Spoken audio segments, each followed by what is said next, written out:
परे होनी परते घर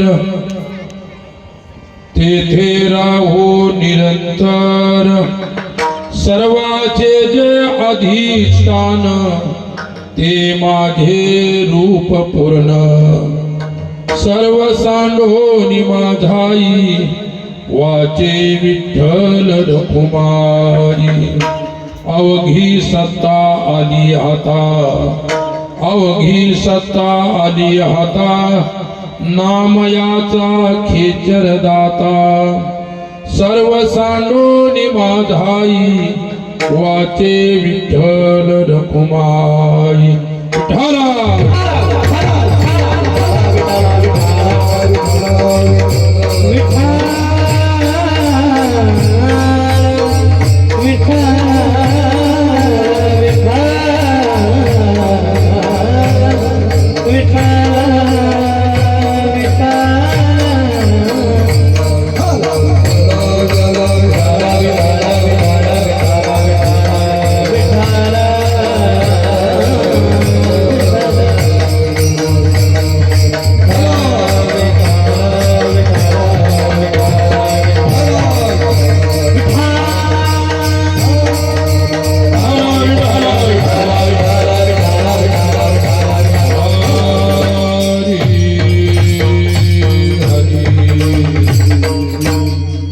वंशी विभूषित करान्वनी हृदाभात पीतांबरा दरुण बिंब फलाधरोष्ठात्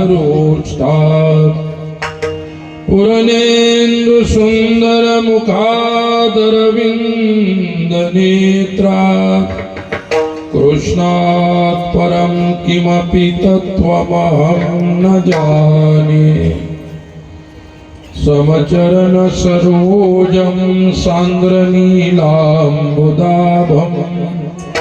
जघननिहितपाणिं मण्डनं मण्डनानां तरुणतुलसीमाला कन्धरं कञ्जनेत्रं सदयधवलहासं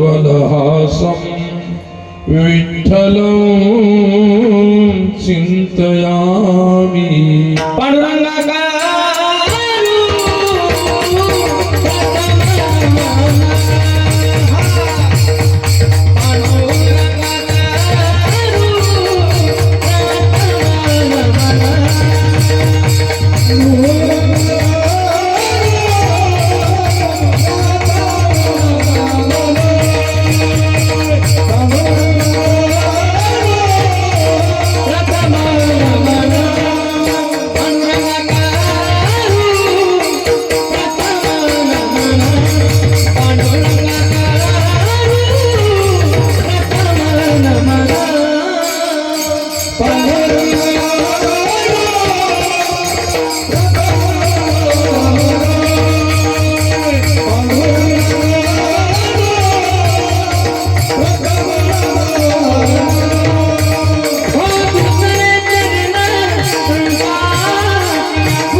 नाचो कीर्तनाचे रंगी नाचो कीर्तनाचे रंगी ज्ञानदीप लावो जगी. आज प्रति पंढरपूर असलेलं आपलं हे भालेगाव बाजार गाव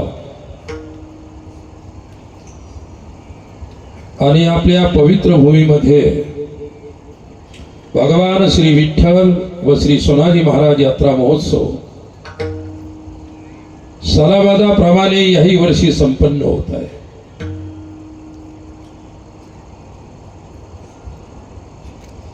आजच्या भगवत सेवेच्या प्रित्यर्थ संत सेवेच्या प्रित्यर्थ निवडलेला अभंग संत शिरोमणी भक्त शिरोमणी भक्ती शिरोमणी वारकरी संप्रदायाचा भक्ती प्रेमाचा मूळ स्रोत संत श्रेष्ठ नामदेव महाराज यांचा आहे. महाराजांनी आपल्या छोट्या छोट्या शब्दांच्या मध्ये विशाल परमार्थाचं स्वरूप साठवलेलं आहे. अभंग चिंतनीय आहे आणि साधू संत महात्म्यांच्या शब्दामध्ये चिंतन असतं. जो साधू असू शकत नाही त्याच्या शब्दामध्ये चिंतन असू शकत नाही. ज्यांनी अनन्य प्रेम आपल्या पांडुरंगावरती केलेलं आहे, विठ्ठलावरती केलेलं आहे, ज्यांच्या रोमा रोमामध्ये श्री विठ्ठलाचं स्वरूप साठवलेलं होतं, ज्यांच्या वाणीला श्रवण करून पांडुरंग सुद्धा हळहळायचा, पांडुरंगाला सुद्धा त्यांना सोडून जायची इच्छा व्हायची नाही, असे संत श्रेष्ठ नामदेव महाराज. जनाबाई सारखी अधिकारिणी शिष्या ज्यांची, माऊलींची अपार कृपा ज्यांच्यावरती असायची ते नामदेव महाराज. आणि अभंगामध्ये एक एक शब्द मोलाचा आहे, एक एक शब्द एक एक सूत्र आहे अभंगामध्ये.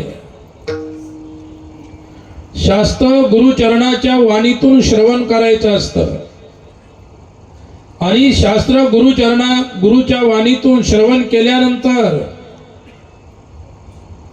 जे शिष्याच्या वाणीतून बाहेर पडेल त्याला चिंतन असं म्हणत असतात. आणि अखंड अहोरात्र जे आपल्याला समाजाला चिंतन देत असतात ते साधू महात्मे. आणि अशा थोर साधू महात्म्यांची ही भूमी आहे. संत सोनाजी महाराजांचा पदस्पर्श ज्या भूमीला लाभलेला आहे. संत सोनाजी महाराज म्हणजे आपल्या विदर्भाचे पंढरीला जाणारे पहिले वारकरी म्हटले तरी चालते. याच भूमीमध्ये वैकुंठवासी संत नरहरी बाबा झाले, ते तुम्ही आम्ही सर्वांनी पाहिलेले आहे.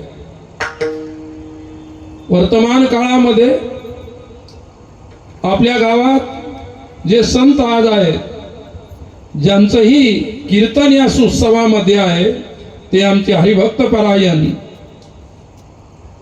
शालिग्राम महाराज सुरळकर बाबांचा आणि माझाही परिचय आहे. संतांना प्रसवणारी, संतांना देणारी ही पवित्र भूमी आहे. बऱ्याच वर्षापूर्वी महाराजांच्याच मुळे मला इथे सेवा करण्याचा सुयोग आला होता. मला वाटतं तो सप्ताह गावामध्ये व्हायचा मंदिराजवळ, आणि आजचा सप्ताह या विशाल प्रांगणामध्ये होत आहे. फार मोठी आनंदाची गोष्ट आहे. संपूर्ण परिसर याच्यामध्ये सहभागी आहे.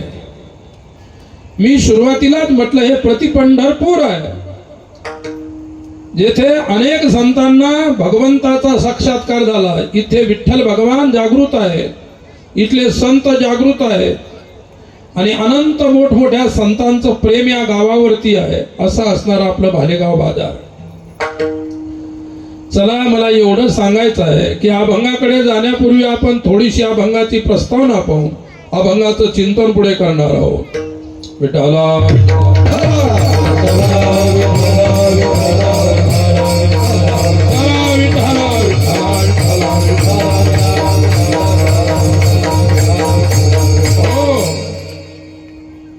नामदेव महाराजांचा प्रेमाचा विषय नाम.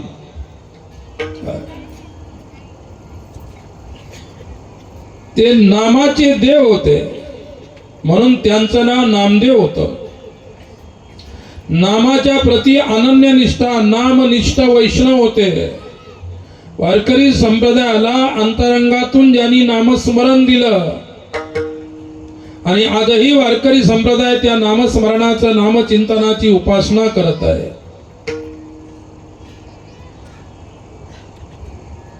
थोडंसं सांगावंसं वाटतं. अभंगाची चाल इतकी छान आणि सुंदर म्हटली. आम्ही अशा मोठमोठ्या कार्यक्रमामध्ये मराठवाड्यात पश्चिम महाराष्ट्रात सर्वत्र जात असतो. आजकाल अशी पद्धत आहे कमीत कमी चालीला सुरळकर बाबा 1 घंटा लागतो चाल म्हणायला. आणि आजची चाल एवढी शिस्तबद्ध, थोडंही इकडचं तिकडचं त्याच्यामध्ये आणलंय. मृदंग सुद्धा तसाच शिस्तीमध्ये वाजला. ही शिस्त आपल्या विदर्भात आजही पाहायला मिळते. काय अतिशय मला तर असं वाटू लागलं की चालच ऐकत राहावी ना हा मृदंग ऐकत राहावा. जे नामदेवरायांना आवडत होतं, जे तुकोबारायांना आवडत होतं, जगद्गुरु तुका अवतार नामयाचा संप्रदाय सकाळाचा येतो निया. नामदेवरायाचेच अवतार जगद्गुरु तुकोबाराय होते. नामदेवरायांनी नामस्मरणाला महत्व दिलं. नामाचा आनंद लुटण्यासाठी नृत्य उभं केलं. आणि वारकरी संप्रदायामध्ये पहिलं घुंगरू जर पायात कोणी बांधला असेल तर संत श्रेष्ठ नामदेव महाराजांनी. घुंगरं बांधल्या जायची परंतु ती तमाशामध्ये बांधल्या जायची. परंतु तमाशातली जी घुंगरं होती वैष्णवानी जर आपल्या पायात बांधली तर त्या घुंगरातला नाद ब्रह्मनाद आपल्याला देऊ शकतो. परावाणीची प्राप्ती आपल्याला त्याच्यातून होऊ शकते. एवढं नृत्यातला अंतरंग नामदेव महाराजांनी साधलं. नाचायला जरूर पाहिजे माणसांनी. मी पुढे सांगणारच आहे नृत्य काय असतं, नृत्याचे प्रकार काय असतात, कुठे नाचायला पाहिजे. पुढे अभंगाच्या चिंतनात येणारच आहे. विठ्ठला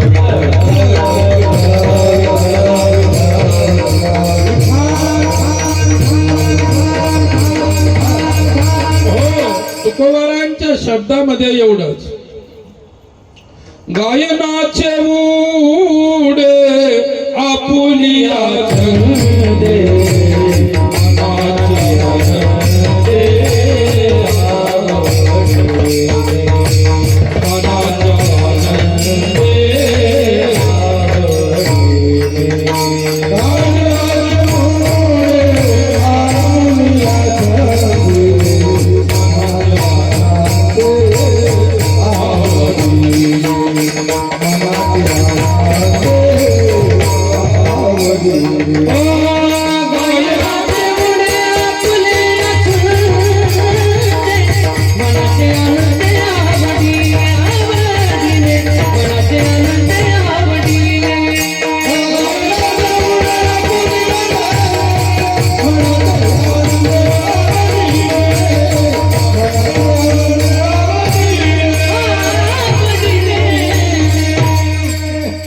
गायनाचे उडे आपुलिया छंदे मनाची आनंदे आवडीने.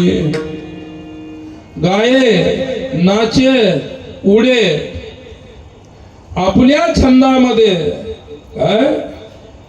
छंद शब्दाचा अर्थ आहे ताल.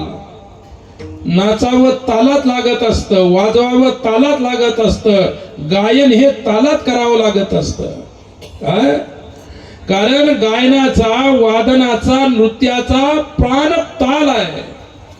तुम्ही किती सुंदर आवाजात गाता त्याला महत्व नाही, तुमची सुंदर आवाज त्या तालामध्ये किती मोडल्या जाते त्याला महत्व आहे.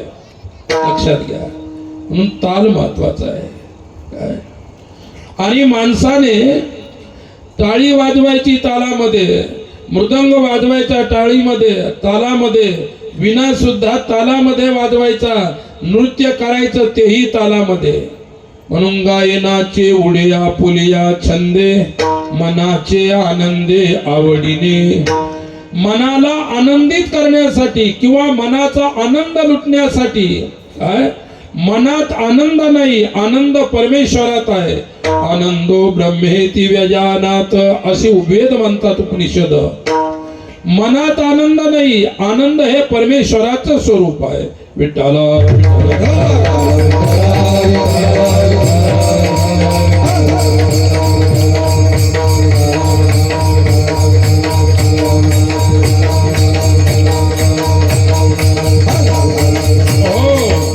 म्हणून छंदात डोलायचं आहे. आनंदाचे डोही आनंद, तरंग आनंदची, अंग आनंदची.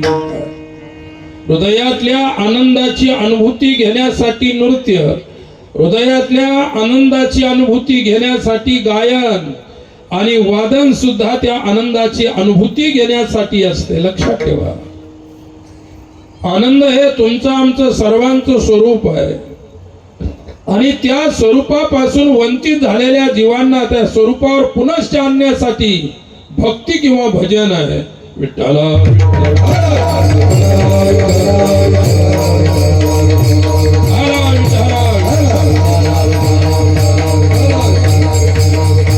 आणि म्हणून त्या भजनाच्या कीर्तनाच्या रंगात नाचलं पाहिजे असं नामदेवरायांनी अभंगाच्या पहिल्या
नाचो कीर्तनाचे रंगी, ज्ञान दीप लावो जगी.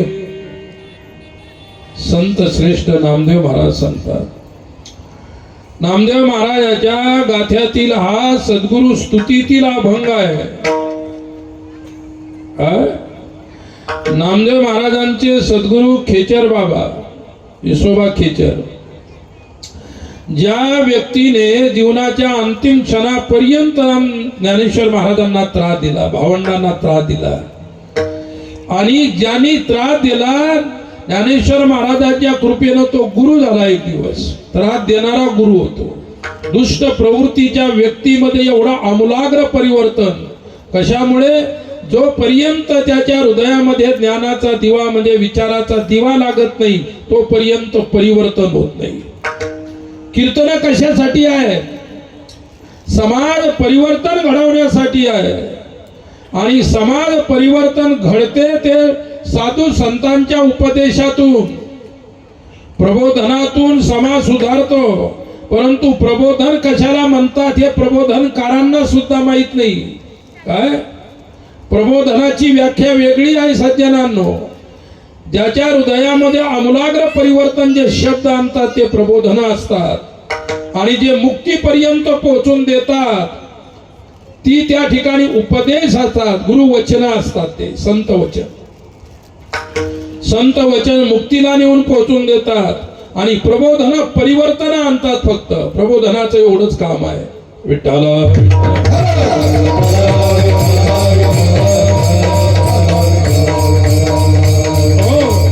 आणि ज्यावेळी सांगणाऱ्यामध्ये परिवर्तन होईल त्यावेळी ऐकणाऱ्यामध्ये परिवर्तन होईल.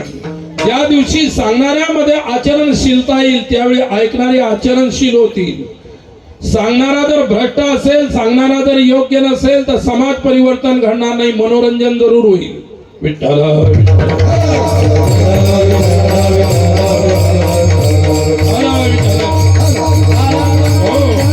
म्हणून कीर्तन म्हणजे मनोरंजन नाही.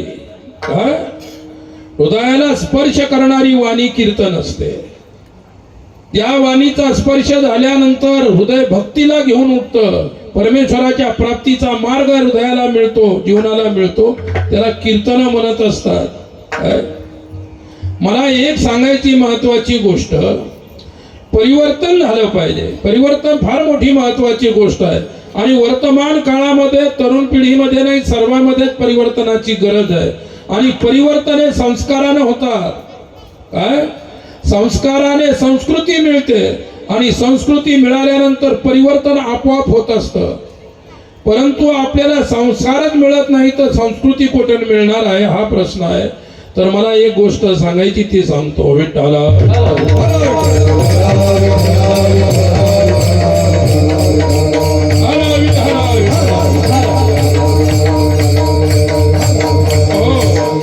नामदेव महाराजांचा पहिला शब्द आहे नाचू. नाचू पण कोठे नाचू हा प्रश्न उभा राहतो. नाचायचं कोठं? कीर्तनाच्या रंगात नाचायचं. कीर्तनात नाचायचं सांगितलं का? नाचू कीर्तनाचे रंगी, कीर्तनाच्या रंगामध्ये नाचायचं. स्वतः पांडुरंग सुद्धा कीर्तनाच्या रंगात नाचला. नामदेवराय नाचले, तुकोबाराय नाचले, नाथराय नाचले, सर्व. विठ्ठल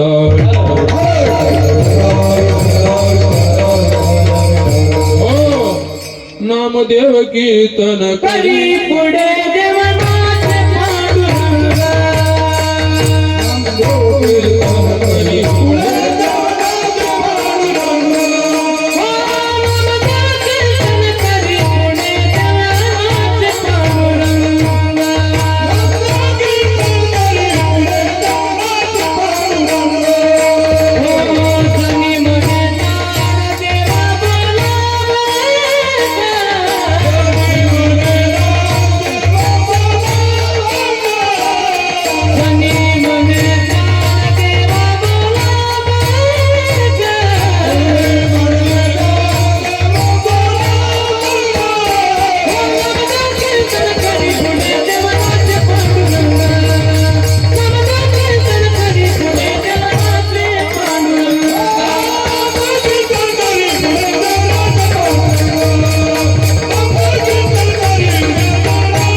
नामदेव कीर्तन करी पुढे देवनाथ्य पांडुरंग.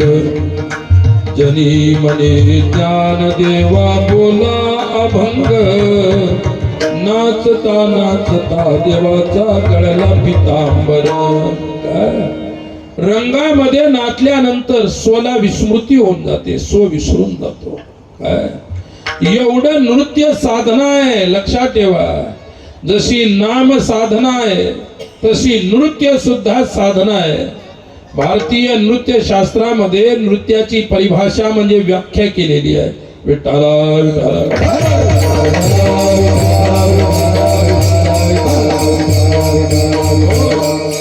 रसभाव व्यंजन रौद्रकत्वम नृत्य असं नृत्यशास्त्र सांगतं. ज्याच्यामध्ये रस असला पाहिजे, भाव असला पाहिजे, अभिव्यंजन म्हणजे त्या ठिकाणी अभिनय असला पाहिजे. रस, भाव आणि अभिनय तीन गोष्टीचा समन्वय ज्याच्यामध्ये असतो त्याला नृत्य म्हणतात शास्त्रकार. हे शास्त्रीय नृत्य आहे. काय शास्त्रीय नृत्यामध्ये भरतनाट्यम आहे, त्या ठिकाणी कुचिपुडी नृत्य आहे, मणिपुरी नृत्य आहे, नाना प्रकारचे नृत्य आहे. श्रीकृष्ण भगवंताने केलेली रासलीला सुद्धा हलिसक नृत्यामध्ये झाली.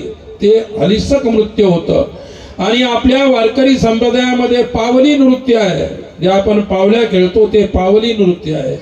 नृत्याचे अनेक अशा प्रकारचे प्रकार आहेत, पण ते सर्व शास्त्रीय प्रकार आहेत.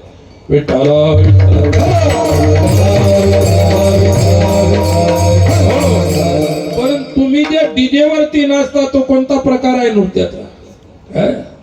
त्याच्यामध्ये कोणताही शास्त्रीय प्रकार नाही. लक्षात ठेवा, ते बीभत्स नृत्य आहे, अमंगल नृत्य आहे. म्हणून लग्न हे मंगल असतं, त्याला शुभ विवाह म्हणतात, मंगल कार्य म्हणतात. आणि त्या मंगल कार्यामध्ये डीजे लावून नाचणं म्हणजे त्याचं लग्न होणार, त्याच्या आयुष्याचा अमंगल करणं आहे. मग डीजेवर नाचायला पाहिजे का? तरुण मंडळी पाहिजे का नाचायला? अमंगल करून घ्यायचं असेल ना तर ते मंगल कार्य आहे. पूर्वीच्या काळामध्ये सण आहे, सनई आहे, सूर आहे, हे मंगल वाद्य होते. आजही आपल्या शेगावच्या मंदिरावरती मंगल वाद्य वाजले जातात रोज. तिथं डीजे लावून वाजवता येत नाही का? मंगलानेच मंगल होत असतं. विठ्ठल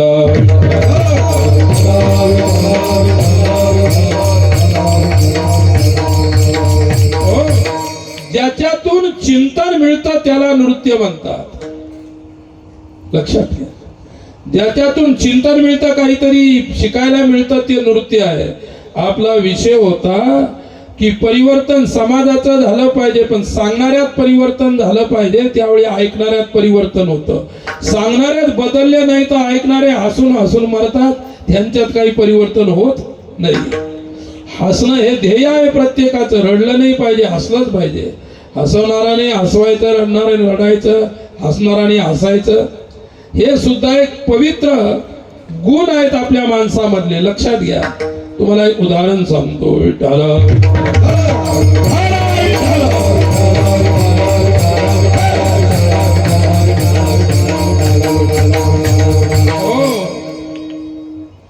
परिवर्तन आहे. यद्यताचरती श्रेष्ठ तत्तदेवे तरो जनाः संयत प्रमाणम कुरुते लोकस्तदनुवर्तते. एथ वडील जे जे करीती तया नाम धर्म ठेविते राचरती सामान्य सकळ. गीता आणि माऊली एकच गोष्ट सांगतात. काय? जे वडील जे जे करीती तया नाम धर्म ठेविती. श्रेष्ठ जे करतात त्यांच्या कर्तृत्वाला धर्म म्हटलेलं आहे. आणि त्यांच्या कर्तृत्वातला धर्म ज्यावेळी ती शब्दाच्या द्वारे उपदेशातून तुम्हाला मला सांगतात, तर तुमच्या आमच्याही अंतकरणामध्ये जीवनामध्ये धर्म उगवल्याशिवाय राहत नाही. एक श्रीमंत माणूस, त्याचा जवान पोरगा, आणि त्याला व्यसन लागलं. व्यसन म्हणजे त्याला काही दारू प्यायचं व्यसन नाही लागलं, पण तंबाखू खायचं, गुटखे खायचं व्यसन लागलं. पैशाची कमी नाही, इस्टेट भरपूर, सर्व काही. परंतु व्यसनी झाला. वडिलाला असं वाटू लागलं की याचं व्यसन सुटलं पाहिजे. मग काय इलाज आहे? मग इकडे ने, तिकडे ने, दवाखान्यात ने, डॉक्टरकडे ने, औरंगाबादला ने, मुंबईला ने, पुण्याला ने, नागपूरला ने, जिकडे ने तिकडे कुठे गेला, काही बदल झाला नाही. कोणीतरी तुमच्यासारख्या माणसाने सांगितलं इकडे तिकडे फिरवण्यात काहीच अर्थ नाही. आपल्या गावाच्या बाजूला डोंगरामध्ये, पाडीमध्ये एक झोपडी बांधून महात्मा राहतो. आणि त्या महात्म्याकडे जर याला नेलं तर याचं व्यसन सुटल्याशिवाय राहणार. दवाखान्यात जाऊन जाऊन जाऊन कंटाळले मग आमच्याकडे येतात. आम्ही ते सांगतो बाबा दवाखान्यातला इलाज करा. महाराज कंटाळलो दवाखाने करून करून, तुम्हीच काहीतरी सांगा. मला सांगायचं, त्या मुलाला, त्या पोराला घेऊन त्याचा बाप ठरवलं त्या साधूकडे न्यायचं. आणि एक दिवस तो साधूकडे घेऊन, त्या साधूबाबाने विचारलं काय भानगड आहे, काय कशासाठी आलात? सांगितलं बाबाजी ये जो बच्चा है ना, लड़का है ना, बहुत गुटखा खाता है, तंबाकू खाता है, हो सकता है इसको कैंसर हो जाएगा, ये हो जाएगा, वो हो जाएगा, एकलौता एक है, संपत्ति का वारस अकेला, ये कोई नहीं. ते महाराज म्हणाले की तुम्ही माझ्याकडे आलात, फार चांगलं केलं, परंतु तुम्ही असं करा, या पोराला घेऊन आता एका महिन्याच्या नंतर माझ्याकडे. आज तर मी काय याला इलाज सांगू शकत नाही, पण एका महिन्यानंतर याला विलाज सांगतो. काय करायचं काय? तुम्हाला महाराज आज जर सांगितलं तर एका महिन्याचं व्यसन, एक महिनाभर तो काही खाणार नाही, पिणार नाही, खर्चही वाचेल आणि त्याचा त्यालाही बरं लागेल. काही नाही नाही नाही, एक महिन्यानंतर. पोराला वाटलं आता एक महिना चान्स आहे, जेवढं खायचं तेवढं खाऊन घ्यायचं, जेवढं प्यायचं तेवढं पिऊन घ्यायचं, जे करायचं ते. नंतर साधू काय करतो आणि काय नाही माहित नाही. एक महिन्यानंतर तोच मुलगा त्याच्या वडिलाने नेला त्या साधूकडे. साधूची अशी धुनी लावलेली होती, तो साधू अलीकडून बसला होता, याला पलीकडून बसवलं. त्याचा बाप एका बाजून बसला आणि विचारलं का रे, मरणाची भीती नाही का? अरे जे गुटखे तंबाखू रोज रोज खात आहे, एक दिवस तुला कॅन्सर होईल, एकुलता आहे का, एवढी मोठी संपत्ती आहे, तिचा तू वारस आहे, आणि हे जर नाही सोडलं तर मेल्याशिवाय राहणार नाही, सोडतो किंवा नाही? सोने महाराज मला थोडा विचार करतो, मी तुला एक महिनाभर त्याला विचार करायला. आता जे काही जेब मध्ये असेल पुडी पाडी ते टाक धुनीमध्ये, आणि पुन्हा खाणार नाही अशी शपथ घे माझ्या पुढे. पोराने आपल्या जीभ मधल्या त्या तंबाखूच्या गुटख्याच्या पुड्या काढल्या, त्या धुनीमध्ये टाकून दिल्या, जाळल्या. सर्व झालं आणि प्रतिज्ञा केली की आता पुन्हा शिवणार सुद्धा नाही, ते व्यसन करणार. बापाचं काम झालं की नाही? पण बाप शांत नाही बसला. बाप म्हणाला महाराज काही एवढी मोठी गोष्ट नव्हती, हीच गोष्ट जर त्या पोराला तुम्ही एक महिन्यापूर्वी सुरुवातीला मी आलो होतो त्यावेळी जर सांगितली असती तर एका महिन्यापूर्वी व्यसन तुटलं असतं. महाराज म्हणाले त्यावेळी तुटलं असतं असं काही नाही, परंतु सांगतो मी तुम्हाला महत्वाची गोष्ट, ज्यावेळी तुम्ही पोरगा आणला त्यावेळी मी सुद्धा गुटखे खात होतो. मला गुटखे सोडायला एक महिना लागणार होता, म्हणून मी त्याला एक महिना दिला. स्वतः सोडल्यानंतर, स्वतः त्याग केल्यानंतरच आपण त्यागाची परिभाषा किंवा त्यागाचे उपदेश दुसऱ्याला करू शकतो. आपणच जर सोडलं नाही तर दुसऱ्याला उपदेश करण्याचा, आपलंच परिवर्तन झालं नाही तर दुसऱ्याचं परिवर्तन अशक्य आहे.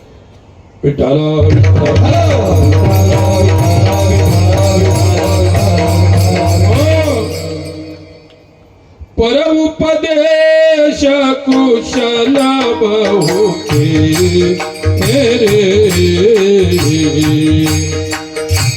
जे आचरही के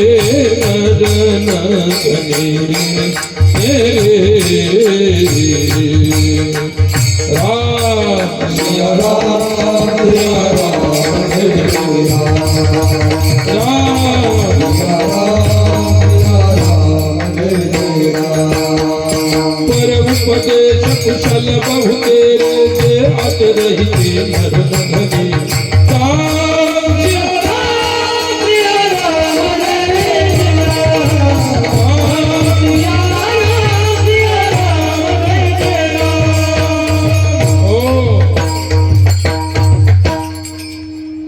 पर उपदेश कुशल बहुतेरे जे आचरहिते नर नगरी. अरे दुसऱ्याला उपदेश करणारे इतके झालेले आहे, परंतु उपदेशाप्रमाणे आचरण करणारे फार कमी लोक समाजामध्ये आहेत. सांगणारे कमी आहेत. लक्षात ठेवा, उपदेश तर कोणी करू शकतो, कोणी उठून उभा राहून कीर्तन करू शकतो, कथा करू शकतो, प्रवचन करू शकतो, तुम्हाला शहाणपणाच्या 4 गोष्टी सांगू शकतो, परंतु जोपर्यंत सांगणाऱ्यात परिवर्तन होत नाही तोपर्यंत समाज परिवर्तन घडत नसते. म्हणून सांगणारे सुधारले पाहिजे. लक्षात ठेवा, ही महत्वाची गोष्ट आहे. गाडगे बाबांनी कोणताही शास्त्र शिकला नाही. बाबा कोणत्याही मोठ्या विद्वानाकडे विद्वत्तेचे त्यांनी पाठ नाही घेतले. काय परंतु गाडगे बाबा जे जे बोलत होते ती पोथी होती. सांगण्याचं तात्पर्य एवढंच आहे की जीवन पोथी झालं पाहिजे. पोथ्या वाचणारे भरपूर आहे. कबीर म्हणतात, पोथी पड पड जगमुआ पंडित भयानको, ढाई अक्षर राम का पढ़े सो पंडित होय. पोथी पड पड जगमुआ पंडित भयानको, ढाई अक्षर राम का पढ़े सो पंडित होय. पोथी वाचून वाचून मेले ते पोथी वाचकच राहिले, पंडित विद्वान नाही होऊ शकले, साधू नाही होऊ शकले. काय ज्या दिवशी तुमचं जीवन पोथी होईल त्यावेळी तुम्ही समाजाला पोथी बनवा. तुम्ही जर पोथी होऊ शकले नाही तर समाज काहीच उपयोग होणार नाही. म्हणून हे साधूला आचरणात आणावं लागेल. हे साधूला त्याचं आचरण करावं लागेल. लक्षात, आचरणाला महत्व आहे. कोण किती सुंदर सांगतो त्याला काहीच महत्व नाही. लक्षात घ्या, ते 2 घंट्याचं फक्त मनोरंजन आहे. परंतु ज्याचे शब्द आचरणाला स्पर्श करून येतात ते शब्द समाजाच्या मनावरती उठत असतात. समाज परिवर्तन तेव्हा घडते. आणि म्हणून मला एकच सांगायचं, आमच्या संतांनी जे सांगितलं आम्ही ते सांगू. विठ्ठला वाच बोलू वेदानिते, केले संते करुते, केले संते करुते, केले संते करुते.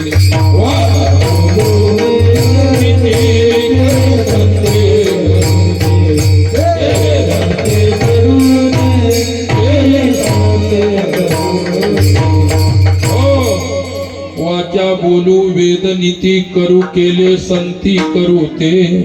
संतांनी जे केलं तेच आपण करायला पाहिजे. संतांनी जे केलं नाही, संतांनी जे सांगितलं नाही ते आपण सांगायचं नाही. कारण संत वचन समाजाला परमार्थ देऊ शकतात, परमार्थ घडवू शकतात, एवढी त्यांच्या याच्यामध्ये असते. आणि नामदेवरायांची काय वचन आहेत? नाचू कीर्तनाचे रंगी, ज्ञानदीप लावू जगी. तुकोबारायांचं जीवन रंगला या रंगी, तुका विठ्ठल सर्वांगी. संत मीराबाईचं जीवन काय? सखी रे मैं तो सावरे के रंग रहा, सखी रे मैं तो सावरे के रंग रहा, सखी रे मैं तो सावरे के रंग रहा, सखी रे मैं तो सावरे के रंग रहा. ना घर तेरा ना घर मेरा, ना घर तेरा ना घर मेरा.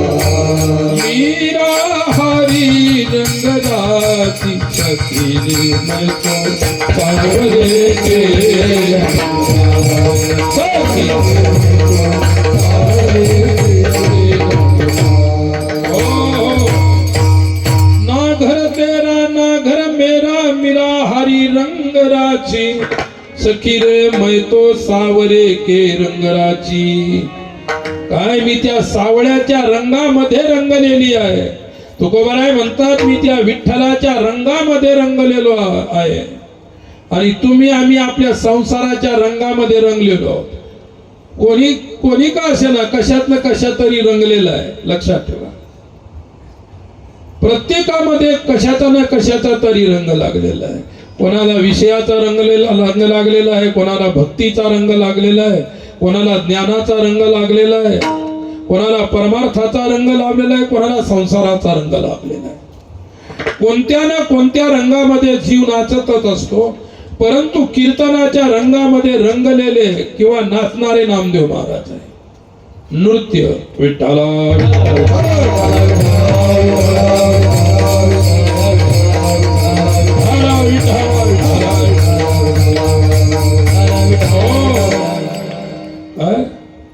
संतांचं जीवन.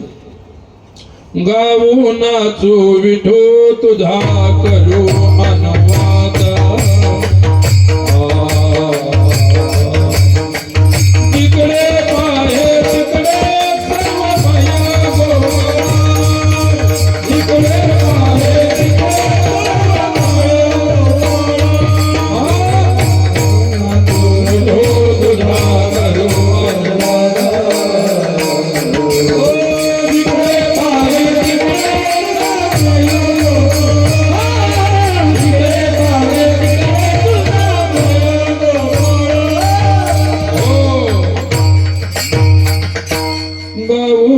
वाचू विठू तुझा करू अनुवाद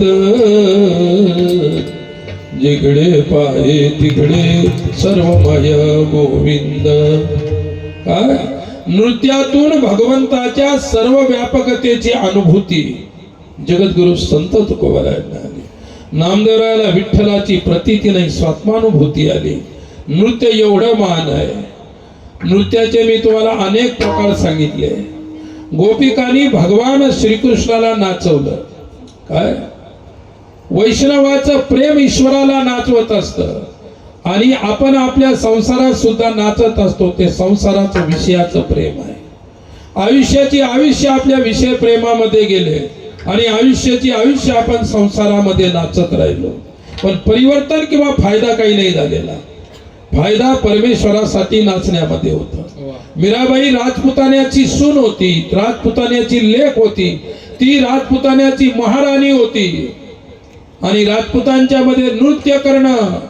काय अरे सून घरात आल्यानंतर आयुष्यभर सासू सासऱ्याचं तोंड सुद्धा पाहत नव्हती. असा घुंगट घेऊन बसायची. आजही तिकडे प्रथा आता कमी झाली.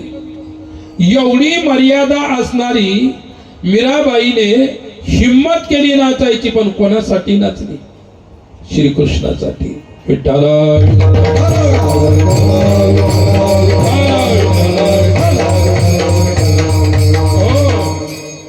रास नृत्य झालं. मी तुम्हाला सांगितलं की रास नृत्याचा प्रकार हलिसक नावाचं नृत्य होतं. त्याला रास नृत्य म्हणतात. आणि त्या रास नृत्यामध्ये भगवंताने सांगितलं मी ज्यावेळी विशिष्ट प्रकारची बासुरी वाजवेल त्यावेळी तुम्ही रास क्रीडेसाठी रास नृत्यासाठी यायचे. जे करायचं ते प्रभूनं केलं. गोपिका सर्वजणी आल्या. सर्वजणी आल्यानंतर नाचण्यासाठी सर्वस्व सोडून आल्या गवळणी आणि देवाला म्हणाल्या देवा आम्ही आलो. स्वागतम वो नमस्तुभ्यम. श्रीमद भागवतामध्ये असं वर्णन आहे. तुम्ही आलात ना तर तुमचं महान स्वागत करतो. भगवंताने म्हटलं तुमचं स्वागत म्हणजे तुमच्या त्यागाचं स्वागत. साधूचं स्वागत साधूचा सत्कार म्हणजे त्याच्या त्यागाचा सत्कार असतो. त्याच्या परमार्थाचा सत्कार असतो. कोणी कोणाचा सत्कार करत नाही. लक्षात घ्या किती मोठा त्याग आहे.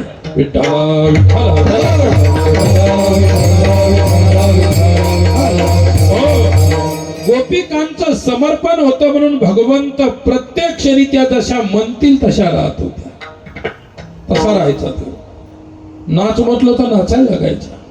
चचिया भर छाच पर गोपीन नाच नचाई. थोडस मडकं भर ताक न्यायचं आणि म्हणायचं नाच रे तू कृष्णा मला पाहू दे नैनी. नाच नाच नाच. देव नाचायचा. काय आणि काय म्हणून नाचायचा? संत नाथांनी आपल्या एका गवळणी सांगितलेलं.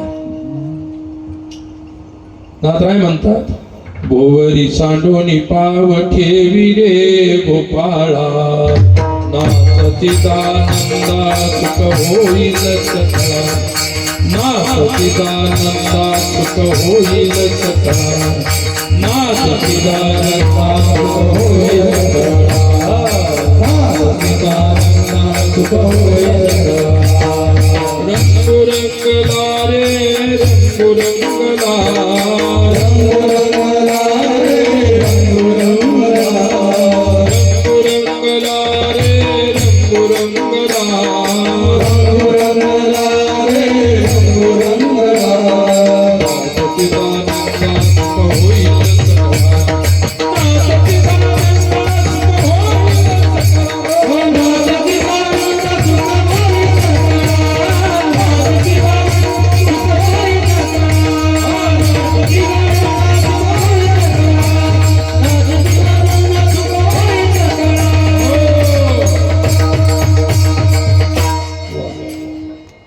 भोवरी सांडोनी पाव ठेवी रे गोपाळा. नाच चिदानंदा सुख होईल. चिदानंदाला सगुण बनवून त्याला नृत्य करायला लावलं. एवढा त्यांचा अधिकार होता. किती समर्पण आहे. तव कथामृतं तप्त जीवनम कवी भीर्णितं कल्मशापहं सर्वमङ्गलं श्रीमदानन्दं भुवि गृह्णन्ति ते भूरिदा जना भुवि गृह्णन्ति ते भूरिदा जना भुवि गृह्णन्ति ते भूरिदा जना। एक क्षण सुद्धा त्याच्याशिवाय रावल्या जात नाही। एक क्षण आपले तर आयुष्याची आयुष्य परमार्थाशिवाय गेले। अजूनही जन्माला आलेले बरेच लोक आहेत आपल्या समाजामध्ये, अजून ते मंदिरात गेलेले नाहीत, अजून ते कोणाच्या कीर्तनात गेलेले नाहीत, कोणाच्याही कथेमध्ये जाऊन बसलेले नाहीत। कितीतरी जन्म घेतलेले आहेत माणसाच्या रूपात। काय अरे माणसं झाल्यानंतर तुम्हाला माणूस पण सुद्धा कळत नाही, मी मनुष्य याची सुद्धा जाणीव झाली नाही। म्हणून तुकोबाराने काय म्हटलं, मनुष्य परी कुत्री ती, यांच्यापेक्षा कुत्री बरी, पशु पक्षी बरे। हे माणूस होऊनही यांना माणसाचं माणूस जीवन नाही कळालं। काय आहे गोपिकांचं जीवन त्यागाचं जीवन होतं, प्रभावी जीवन होतं। आणि किती समर्पण आहे भक्तीमध्ये, समर्पण पाहिजे। लक्षात ठेवा, समर्पण आहे, तन्मयता आहे, हे भक्तीचे गुण आहे। समर्पणाचं एक छोटस उदाहरण देतो, नंतर नृत्य पाहणार आहोत। काय म्हणतात महाराज, एका यात्रेमध्ये, जशी आपली आता आपल्या भलेगावला यात्रा भरली अशी यात्रा भरलेली होती। खूप दुकानं आले होते, वेगवेगळ्या प्रकारचे काही मूर्त्यांचे दुकान होते। एका दुकानामध्ये एकच मूर्ती आलेली होती, परंतु तशी मूर्ती कोणत्याही बाजारातल्या कोणत्या दुकानात नव्हती। इतकी सुंदर सुरेख, इतकी कला कुशरीनं युक्त असणारी मूर्ती होती। जो येईल तो भाळू लागला, जो येईल तो त्या मूर्तीला पाहून घ्यायची इच्छा करू लागला। मूर्तिकाराला विचारलं, बाबा ही मूर्ती कशी दिली, काय किंमत आहे? त्याने मूर्तिकाराने सांगितले की तो मला किमतीची काही कल्पना नाही, किंमत किती आहे। लोक बोलत बोलत बोलत जातील आणि ज्याच्या पुढे कोणीच बोलणार नाही, मग त्याची ती लास्ट किंमत होईल। पहिला माणूस आला, 100 रुपयाला मागितली, दुसऱ्यानं 200ला मागितली, 300ला मागितली, किंमत वाढत गेली। वाढत गेल्यानंतर 7,000पर्यंत किंमत आली। जुन्या काळातली गोष्ट आहे, त्या काळातले 7,000 रुपये म्हणजे भरपूर झाले। आणि 7,000 रुपये त्याच्या पुढे कोणी चढत नव्हतं। मूर्तिकारालाही वाटलं आपल्या मूर्तीची किंमत होऊ शकते, 7,000 रुपये आहे। अरे बाबा, कोणी बोलणार आहे का, कोणी बोलणार आहे का, पुढे कोणी बोलणार आहे का, कोणी बोलत नव्हतं। मूर्तीची कीर्ती राजाच्या कानावर गेली। कोणीतरी राजा होता, सम्राट होता, प्रधानाने सांगितले कि आपने मार्केट में, आपने यात्रा में ऐसी ऐसी दिव्य सुंदर मूर्ति आई है साहब, यदि हम लोग अपने शोकेस में रखेंगे या अपने राजमहल में रखेंगे तो राजमहल की शोभा बढ़ जाएगी, तो ले आते। राजा ने कहा कोई बात नहीं, चलो रथ लेके चलते। गए वहां आणि प्रधानाने त्याला विचारलं, भैया मूर्तिकार, मूर्ति कैसी दी, क्या कीमत है इसकी, काय प्राइस है? उसने कहा कि माँ बाप, इसकी कीमत आज तक तो अभी तक तो 7,000 तक आ गई है। यदि इसके आगे आपको बोलनी है तो बोल सकते हैं। राजा मध्येच म्हणाला की बघ मूर्तिकार, तू माझ्या राज्याचा, माझ्या देशाचा मूर्तिकार आहे आणि तुझी कला कुसरी पाहून, तुझी मूर्ती पाहून मी सुद्धा माझ्या याच्यामध्ये खूप आनंदी झालेलो आहे। मला सुद्धा गर्व आहे की माझ्या देशामध्ये तुझ्यासारखा महान कलाकार आहे। आणि म्हणून 7,000 पर्यंत लोकांनी केली। लगेच हे 10,000 रुपये घे आणि मला ही मूर्ती देऊन टाक। 3,000 एकदम वाढून गेली। जवळच एक शेजारी फाटलेल्या कपड्यामध्ये एक माणूस उभा होता, त्याचे सर्व कपडे फाटलेले होते, व्यवस्थित कपडे सुद्धा नव्हते। राजाने 10,000 बोलल्यानंतर तो गरीब दरिद्र माणूस तो म्हणाला, मूर्तिकार, मूर्ति तो मुझे भी लेने की इच्छा है, मुझे बहुत पसंद आ गई है।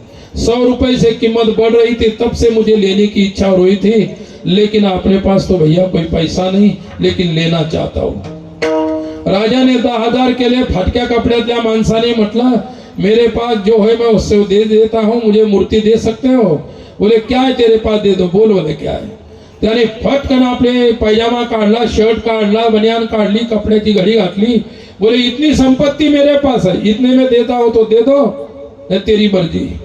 मूर्तिकारानं विलंब न करता, उशीर न करता मूर्ती उचलली आणि त्याच्या हातात ठेवली। कोणाच्या हातात? फाटक्याच्या हातात ठेवली। राजा रागवला, मूर्ख, बोले 7,000 के 10,000 कर दिए, और ये फटे टूटे कपड़े वाले को एक पैसा नहीं उसके पास, उसको मूर्ति दे दी। बोले महाराज सच्चाई की कीमत करने वाले हम लोग हैं, हम जरूर गरीब है लेकिन हम सच्चाई के सत्य की कीमत करते हैं। बोले क्या सत्य है, क्या सच्चाई है? बोले साहब तुम्हारे पास करोड़ों अब्जों की संपत्ति है और उसमें से मेरी कला की कीमत केवल तुम 10,000 कर रहे हो, एक बात, और इसके पास कुछ नहीं, इसकी संपत्ति उसके फटे कपड़े, जितनी संपत्ति पूरी संपत्ति मुझे दान दी इसने, इसका समर्पण बड़ा है तुमसे। राजा फटे हुए का समर्पण तुमसे बड़ा है, इसलिए मूर्ती उसको दे दी गई। काय तशा प्रकारे ज्या भक्ताचं तसं तन्मयता आणि समर्पण असेल भगवंत श्री विठ्ठल त्याचा आहे। विठ्ठला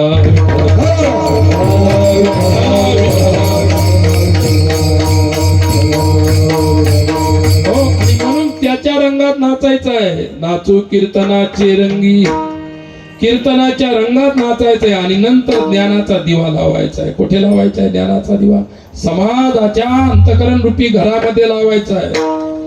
अरे जिथे अंधकार असेल तिथेच प्रकाशाची गरज आहे, जिथे प्रकाश अगोदरचाच आहे। आता एवढा प्रकाश या मंडपामध्ये लावला आणि तुम्ही तुमचा दिवा घेऊन आले इथं प्रकाश करण्यासाठी, उपयोग आहे काही? जिथं अंधार आहे तिथे दिवे लावा, जिथे अविचार आहे तिथे ज्ञानाचा दिवा लावा, जिथे भक्ती नाही, जिथे प्रेम नाही, जिथे परमार्थ नाही, जिथे अज्ञान आहे तिथे ज्ञानाचा दिवा लावा, त्याचा फायदा आहे। विठ्ठला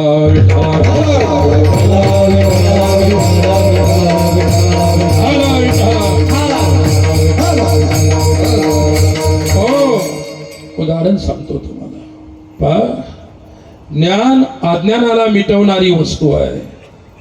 ज्ञान म्हणजेच विचार, दिवा म्हणजेच प्रकाश, प्रकाश म्हणजेच विचार। स्वामी विवेकानंदांनी म्हटलं होतं, knowledge lead to unity, ignorance to diversity. ज्ञान हे त्या ठिकाणी आत्मदर्शन घडवत असतं आणि अज्ञान आहे, अज्ञान हे नेहमी द्वैताला देत असतं आणि ज्ञान अद्वैत म्हणजे प्रकाशाला देत असतं। ज्ञान प्रकाशाला देते आणि अज्ञान हे द्वैताला देते असते। म्हणून जे द्वैताला देते ते अज्ञान, त्याचं फल दुःख आहे, आणि जे अद्वैताला देते त्याला प्रकाश देते त्याचं फल सुख आहे, ते म्हणजे ज्ञान। ज्ञान हे सुखाला देणार आहे, अज्ञान हे दुःखदायी असते, असा अध्यात्म विचार आहे। दुसरी गोष्ट उदाहरण सांगतो तुम्हाला, ज्ञानाचा दिवा कसा लावला जातो। काय दिवाळीला तुम्ही किती दिवे लावले? प्रत्येकाच्या घरापुढे दिवे, प्रत्येकाच्या रस्त्यात मंदिरात दिवे, दरवाजावर दिवे, दिवे दिवे की नाही? दिवाळी हा दीपोत्सव आहे, हा प्रकाशाचा उत्सव आहे, लक्षात ठेवा। आनंदाचा उत्सव दीपावली आहे। दीपावलीवरती कितीतरी चिंतन आहे, लक्षात ठेवा, पण आपला विषय तो नाही। मला सांगायचं, एकदा स्वामी विवेकानंद जवान असताना, तरुण असताना त्यांनी कलकत्ता युनिव्हर्सिटीमध्ये फिलॉसॉफीमध्ये एम ए केलं। फिलॉसॉफी म्हणजे तत्वज्ञान। तत्वज्ञानामध्ये एम ए केल्यानंतर रामकृष्ण परमहंसाची आणि त्यांची भेट झाली। ते परमहंस, ते विवेकानंद, त्यांचं पूर्व नाव होतं नरेंद्र। तो इतका नास्तिक होता नरेंद्र, अतिशय नास्तिक, देवाची निंदा करणारा, साधूची निंदा करणारा, हे सर्व निंदक होता तो, परमार्थाचा निंदक। आणि अशा प्रकारचा एके दिवशी अचानक रामकृष्णाची आणि त्याची भेट झाली। अंधार किती गडद असू द्या, एकदा त्याच्यामध्ये तो प्रकाशाजवळ आल्यानंतर त्याचा अस्तित्व समाप्त होत असतं। अंधार किती गडद असू द्या, एखाद्या पडक्या घरामध्ये शेकडो वर्षापासून अंधार साचलेला होता आणि दिवाळीचा दिवा नुसता तुम्ही त्याचा दरवाजा उघडून नेला तर तो अंधार, कितीतरी वर्षाचा अंधार एका क्षणार्धामध्ये दिवा लागल्याबरोबर नष्ट होणार। तसा अज्ञानाचा अंधार आपल्या जीवनामध्ये साचलेला आहे।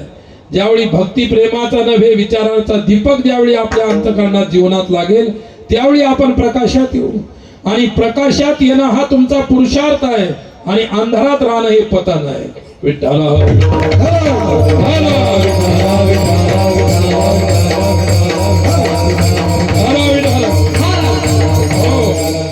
स्वामीजीने रामकृष्ण परमहंसाकडून संन्यास घेतला। तरुण होता, तरुण नरेंद्र तरुण होता, पण संतांच्या विचाराचा असा पगडा त्याच्या मनावर बसला ते गरीब नव्हता, झोपडीत राहणारा नव्हता, मोठ्या बंगल्यामध्ये राहणारा एक तरुण श्रीमंताचा मुलगा. परंतु ज्यावेळी रामकृष्णाच्या कृपेनं त्यांच्या जीवनात त्याग आला, त्याग आल्यानंतर घरदार धन संपत्ती सर्व सोडून दिलं. काय बुद्धाने साम्राज्य सोडलं. काय बुद्धांच्या जवळ कमी संपत्ती नव्हती, ते युवराज होते, भविष्यातले राजा होते, त्यांचे वडील राजा होते.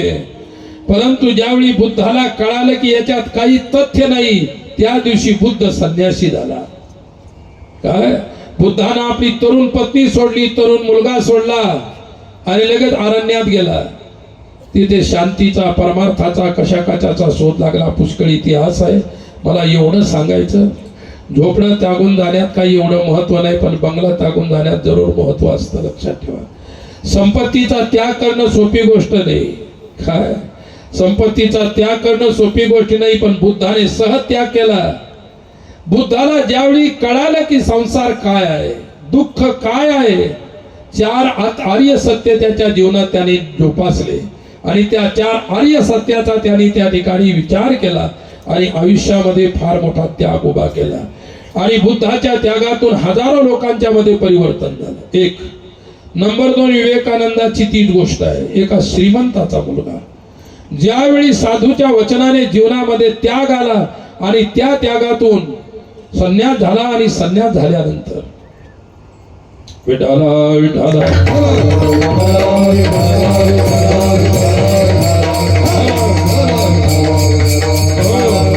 संन्यास म्हणजे काय? गीता सांगते, काम्यानाम कर्मणाम न्यासम संन्यासम कवयो विदुः. मी माझी आईशी आठवण, विसरले दयाचे अंतकरण, पार्था तो संन्यासी जाण निरंतर. ज्ञानेश्वरी गीता सांगते संन्यास काय, ज्ञानेश्वरी सांगते संन्यास काय, साधू संत सांगतात संन्यास काय. पहा, परिस्थिती अशी आहे, संन्यास घेणं सोपी गोष्ट नाही.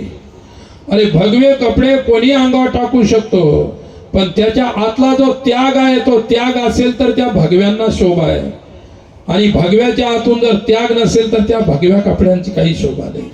आणि त्यागासाठी भगवे लागतात किंवा पांढरे लागतात किंवा पिवळे लागतात कपडे. कपड्याचा आणि त्यागाचा काही संबंध नाही. जनक राजा सम्राट होते, चक्रवर्ती सम्राट, परंतु त्यागी होते. एवढं मोठं साम्राज्य चालवत होते तरी सुद्धा त्याग होता. लक्षात ठेवा. आणि 60,000 वर्षाची तपश्चर्या केलेल्या विश्वामित्राने त्यागाला धोका दिला.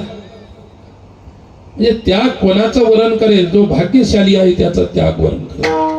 श्रीमद भागवताच्या 2ऱ्या स्कंदामध्ये आणि 2ऱ्या स्कंदाच्या 2ऱ्या अध्यायामध्ये ताक सांगितलेला आहे. विठ्ठला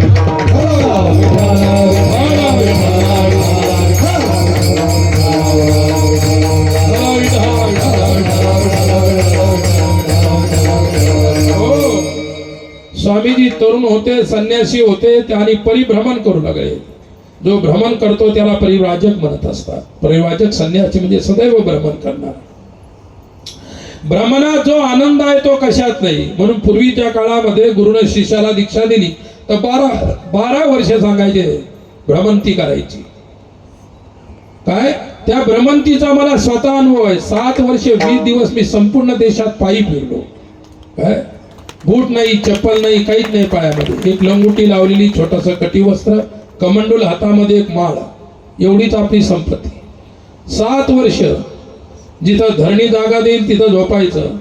मग ते मंदिर असो, मठ असो, जंगल असो, डोंगर असो, वृक्षावर सुद्धा झोपायचं. कधी कधी काम पडलं पावसाळ्यामध्ये झाडावर जाऊन झोपायचं. काय तुम्ही आता कीर्तन संपल्यानंतर जाऊन झोपान कुठे झोपू शकता का? तुरीच्या पाट्यात एखाद्या सोपी गोष्ट नाही ती. ज्याने केलं त्यालाच कळत असतं. लक्षात ठेवा सज्जनानो, स्वामी विवेकानंद फिरत फिरत राजस्थानला गेले. राजस्थानचा कोणीतरी एक राजा होता आणि त्या राजाच्या घरी त्यांना स्वागत सत्कार ठेवला राजाने. कोणीतरी संन्यासी आहे, महात्मा आहे, आपल्या राज्यात आलेला आहे, आपल्या राजभवनात समोर आलेला आहे, अन्न सत्कार केला. रात्री त्याला राजभवनामध्ये थांबवलं. रात्री प्रवचन झालं. विवेकानंदांनी त्यागावर प्रवचन केलं. त्याग कशाला म्हणतात? विठाला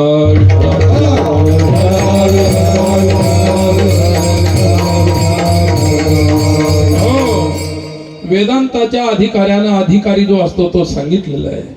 विवेक, वैराग्य, समाज सटक आणि मोक्षत्व या 4 गोष्टी ज्याच्यामध्ये असतात तो अधिकारी पुरुष असतो.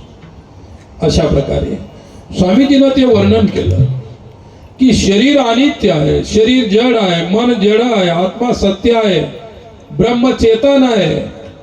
एकमेवाद्वितीयं ब्रह्मनेह नानास्ति किंचन. एक अद्वितीय ब्रह्म जगामध्ये आहे, दुसरं काहीच नाही. खूप त्याग वर्णन केलं. आणि बाकी सर्व पंचभूत आहेत. शेती जल पावक गगन समीरा पंचभूतय अधम शरीर. शेती जल पावक गगन समीरा पंचभूतय अधम शरीर.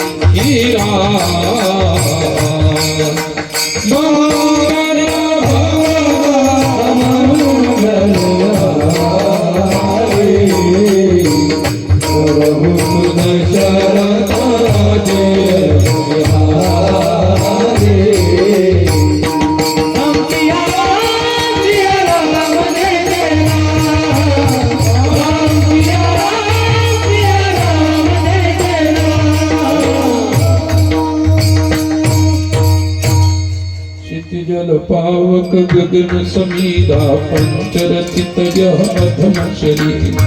पंचभूतानं रचलेलं हे शरीर अधम आहे. काय शरीरामध्ये राहणारा पुरुष जो आहे तो उत्तम पुरुष आहे. उत्तम पुरुषस्तु अन्य. याच्यामध्ये जो उत्तम नावाचा पुरुष आहे तोच परमात्मा आहे. शरीर अनित्य आहे, शरीर मिथ्या आहे असं स्वामी विवेकानंदानं भाषण केलं, प्रवचन केलं, त्यागाचं वर्णन केलं. प्रवचन संपल्यानंतर राजा जिज्ञासू होता. राजाने शेवटी प्रश्न केला प्रवचन संपण्याच्या वेळी, महाराज तुम्ही ते सांगता ते तुमच्या जीवनात आचरणात आलं का नुसत्या गप्पा ठोकता, नुसत्या गप्पा मारता? स्वामी विवेकानंद म्हणाले मी गप्पा मारतो की काय करतो हे मला नाही सांगता येणार, तू कळून घे. राजाला रात्रभर झोप नाही आली. राजा म्हणाला साधूची परीक्षा घेऊ.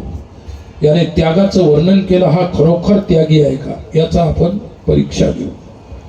आणि प्रवचन संपलं. थोड्या वेळानंतर चर्चा झाली आणि राजाने म्हटलं महाराज विवेकानंद, उद्या आपल्या रंगशाळेमध्ये आम्ही नृत्य ठेवलेलं आहे. नृत्यांगनाचं नृत्य, नाचणारणीचं नृत्य ठेवलेलं आहे.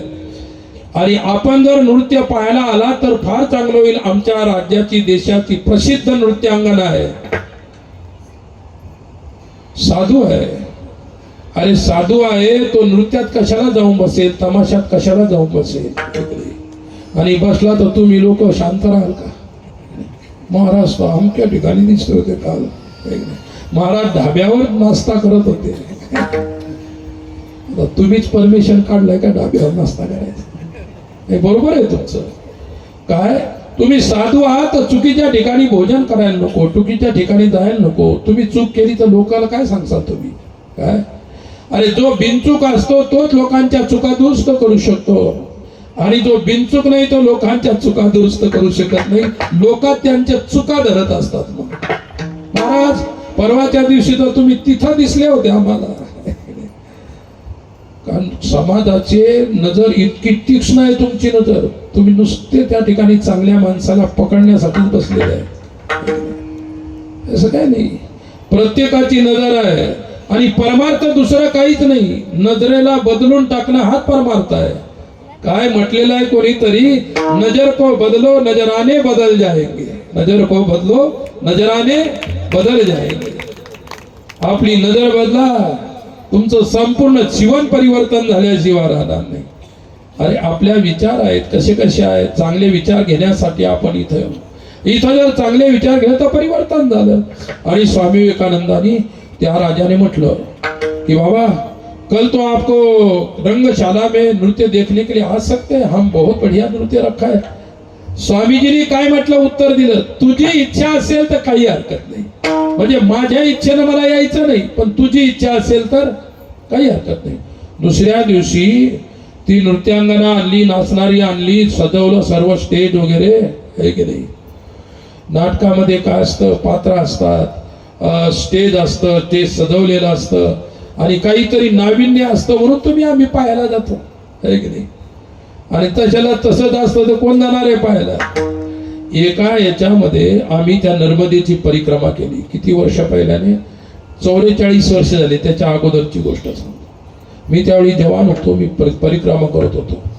आणि जिथे सरदार सरोवर झाला आजकाल नर्मदेवर, तिथली परिस्थिती सुलपानीची झाडी होती. त्या झाडीमध्ये नागवे आदिवासी होते. नागवे कपडे अंगावर नव्हते, आता कुठेतरी कपडे घालायला लागले. ते नागवे होते. आपल्यासारखा परिक्रमा करणारा कपडे घालून गेला की आपल्याला नागवं करायचे, करदोडा सुद्धा कापून घ्यायचे आपल्या याच्या, एकदम नागवे.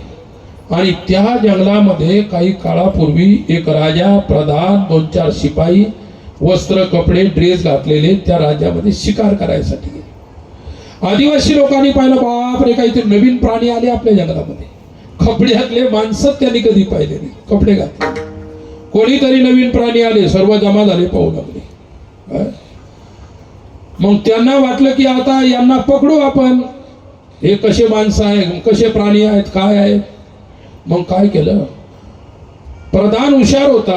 जसा अकबराच्या दरबारी बिरबल होता, चतुर होता, तसा त्याचा प्रधान हुशार होता. तो म्हणा, राजा साहब एक काम करो. बोले क्या? बोले नंगे नाच आदिवासी आ रहे हैं आणि आता आपले वस्त्र वगैरे फाडून टाकतील, आपल्या अंगाला त्या ठिकाणी चिमटे घेतील, काही ना काही करतील. त्याच्यासाठी आपण एक करायचं, त्यांच्या सारखे झाले की ते काहीच करणार नाही, टाका कपडे काढून. सिपाही वगैरे सर्वांना प्रधानानं कपडे काढले. राजा वाला मैं सम्राट हूं, मैं राजा हूं, इस प्रदेश का मैं राजा हूं, मैं कैसे कपड़े निकाल सकता हूं. बोले साहब आप हमारी सुनिए, नहीं तो बहुत बेकार हो जाएगा काम. आपको इस प्रकार से मारेंगे, ये करेंगे, वो करेंगे. शेवटी राजाने काही कपडे घातले नाही, काढले नाही आणि हे सर्व कपडे नंगे झाले, नागवे. अरे त्या दिवसाने हे तर आपले आपण एकच आहोत, पण हा प्राणी कोणीतरी वेगळा दिसतो. जे त्याच्यावर भिडले, सर्व कपडे फाडून काढले, त्याला लुचलं, त्याला चिमटे घेतले, पोचकारे ओढले, अशा प्रकारचे फजिती केली. आणि नंतर राजा म्हणाला की मी तुमच्यासारखं केलं असतं तर बरं झालं असतं. ते म्हणाले, लोक उशिरा शहाणपण सुचलं तुम्हाला, हे शहाणपण जर अगोदर सुचलं असतं तर अशी बेकारी झाली नसती. तर सांगण्याचं तात्पर्य तेच आहे की ज्यावेळी स्वामी विवेकानंदाची परीक्षा घ्यायची, नृत्यांगना येणार, रंगमंच सजवल्या गेला, तिथे महाराजांचं आसन लावण्यात आलं, समोरासमोर नृत्यांगना समोर आली, असं स्टेज होतं. याच्यापेक्षा सुंदर असेल राजाचं स्टेज आहे ते. विठाला विठाला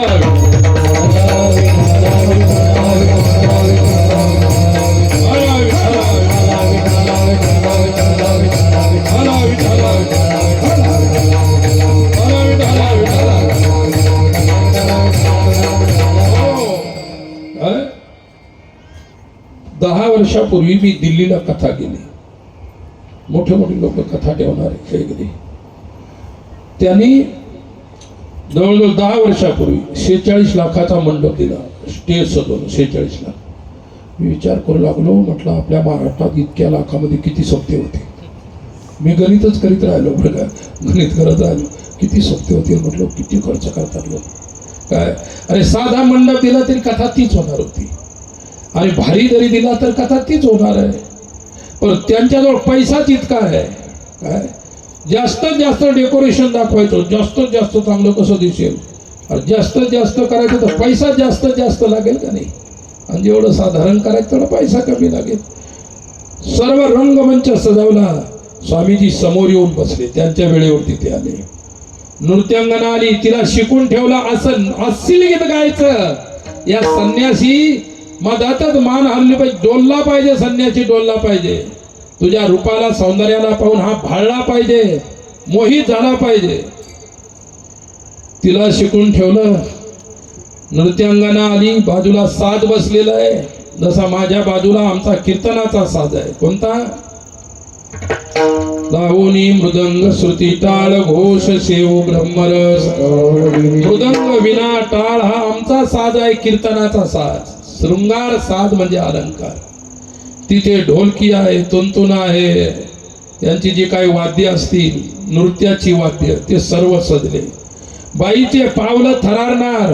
बाईनं अस्सल गीत काढलं होतं गाण्यासाठी आणि तेवढ्यामध्ये स्वामीजी समोर बसलेले होते. काहीच नाही, तिला नाचायचं होतं पण तिने एकदा नजर टाकली, प्रेक्षकावर नजर टाकली. कलाकार आल्यानंतर काय करतो, अगोदर प्रेक्षकावरती नजर टाकतो आणि प्रेक्षकांची मनं कसे जिंकल्या जातील याचा तो अगोदर विचार करतो, नंतर आपली कला सादर करत असतो. असा नियम आहे. अभिनय सादर करतो. आणि मग तिने पाहिले साधू बसलेला आहे पुढं, तिला सर्व शिकवलेलंच होतं आणि तिला अस्सल गीत गायचं होतं, जे ऐकल्यानंतर काम विकार, काम वृत्ती निवृत्त नाहीशी नाही जन्माला येते, म्हणजे कामवृत्ती जागी होते, अशी गीत होते. स्वामीजीची नजर आणि तिची नजर एक झाली. काय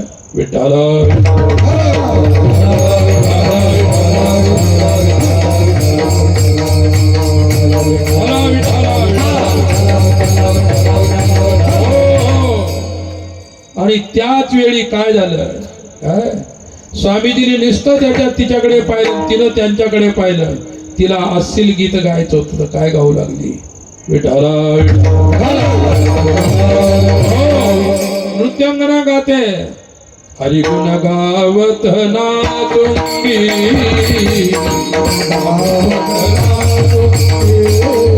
प्रभुगुण गावत नाचुंगी, प्रभुगुण गावत नाचुंगी, अपने मंदिर में बैठ बैठ, अपने मंदिर में बैठ बैठ, गीता भागवत गाऊंगी, हरिगुण गावत गाऊंगी, प्रभुगुण गावत गाऊंगी. अपने मंदिर में बैठ बैठ कर गीता भागवत वाचूंगी, हरिगुण गावत नाचूंगी. आयुष्याचं परिवर्तन होऊन गेलं. ज्ञानाचा दिवा विवेकानंदानी तिच्या हृदयात काय पूर्ण आमूलाग्र परिवर्तन. ती म्हणाली, आजपासून संपलं तमाशा, संपलं नृत्य, हे आता नाचील तर कृष्णासाठी, गाईल तर कृष्णासाठी आणि गाईल तर गीता भागवत. गीता भागवत करीती श्रवण, अखंड चिंतन विठोबाचे. परिवर्तन झालं. हा ज्ञानाचा दिवा वेश्येच्या चित्तात लावला गेला, हृदयात लावला गेला. वेश्या साधू झाली. साधारण परिवर्तन आहे का? आणि तुम्ही किती वर्षापासून कीर्तन ऐकता? आता समजेल मला की कीर्तन संपल्यानंतर माझ्या बरोबर किती येतात त्या करू. एक सुद्धा येणार नाही. सुटायच्या अगोदरच घराच्या रस्त्याला लागतात. त्या अरे परमात्मा ज्याच्यावरती डोंगरेजी महाराज सांगायचे, भगवंत ज्याच्यावरती अनुग्रह करत असतो त्याचा त्याग वरण करत असते. त्याग त्याला स्वीकार करतो. मग भगवत अनुग्रह होणं सोपी गोष्ट नाही. त्याच्यासाठी काय करावं लागतं दुसऱ्याकडे.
सर्व सोडोनी माझाई वाचे विठ्ठल रखुमाई.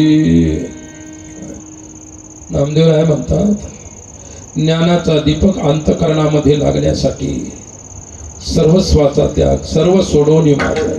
माझाई म्हणजे अहमपणा आणि मीपणा दोन्हीचा सोडून त्याग करावा लागत असतो. माऊली म्हणतात, अहम आणि मम नाही सोडला तर ईश्वर दर्शन होणार नाही. अहम ममतेची आलवड सोडी, मातेन पवतीची बापुडी, म्हणून जन्म मरणाची दुथडी ढवळते ठेली. ज्ञानेश्वर माऊली म्हणतात, जोपर्यंत अहम आणि मम म्हणजे माझपण, मी पण आणि माझपण जोपर्यंत जात नाही तोपर्यंत ज्ञानाचा दीपक लागला असं नाही. म्हणून सर्व सोडोनी माझाई. गोस्वामीने रामायणात हेच म्हटलं, सबकी ममता ताज बटोरी, मम पद मन ही बांधी बरी दोरी. हो, सबकी ममता ताग बटोरी, मम पद मन ही बांधी बरी दोरी.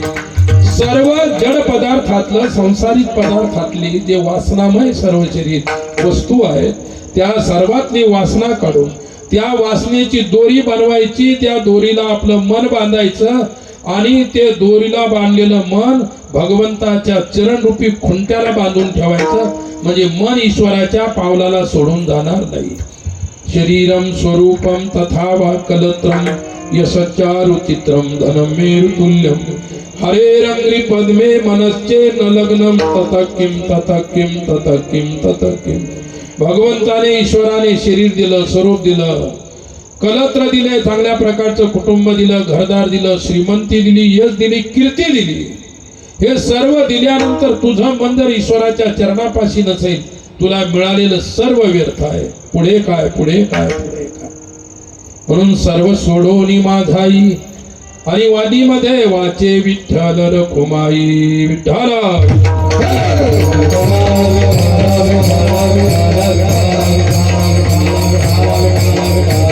आणि त्या वाचेनं विठ्ठल रखुमाईचं भजन केल्यानंतर तुम्हाला तुमचं निज स्वरूप सापडेल. परेहुनी परते घरा, परेहुनी परते घरा.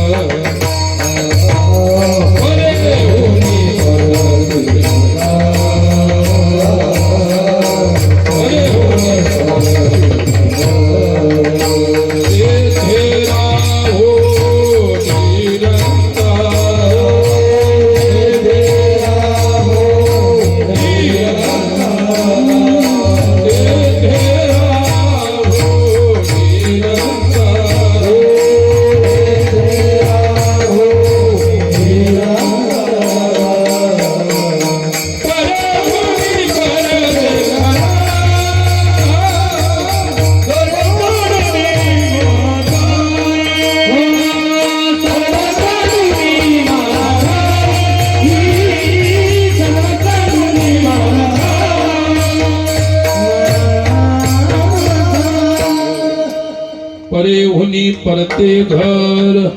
तो तुझं स्वरूप परे आहे. कशाच्या परे आहे? प्रकृतीच्या पलीकडे आहे. माऊली ज्ञानेश्वरी सांगतात, आमचा प्रकृती पैलकडील भावो, जरी कल्पने बी न लागसी पाहो. कल्पना सोडल्यानंतर आपलं स्वरूप कळत असते. कल्पना मिथ्या आहे. कल्पना अज्ञानाचं स्वरूप आहे. कल्पना अज्ञानाला जन्म देणारी वस्तू आहे. कल्पना मिथ्या आहे. कल्पनेचं कार्य अज्ञान मिथ्या आहे. अज्ञानाचं कार्य जगत मिथ्या आहे. आणि सर्व मिथ्याचं अधिष्ठान जे आहे ते आपलं घर म्हणजे स्वरूप आहे. म्हणून परेहुनी परते घर, जेथे राहू निरंतर. आपल्या स्वरूपामध्ये स्वतःला रमवायचं आहे. स्वमध्ये स्व रमला म्हणजे मुक्ती, लक्षात ठेवा. आणि स्व परमध्ये रमला, पर म्हणजे प्रपंच, स्व म्हणजे आत्मा जर प्रपंचामध्ये रमला तर आत्मा त्या ठिकाणी स्वस्वरूपाला प्राप्त करू शकत नाही. त्याच्यासाठी आपण स्व काय आणि पर काय याचा विवेक झाला पाहिजे. विठ्ठला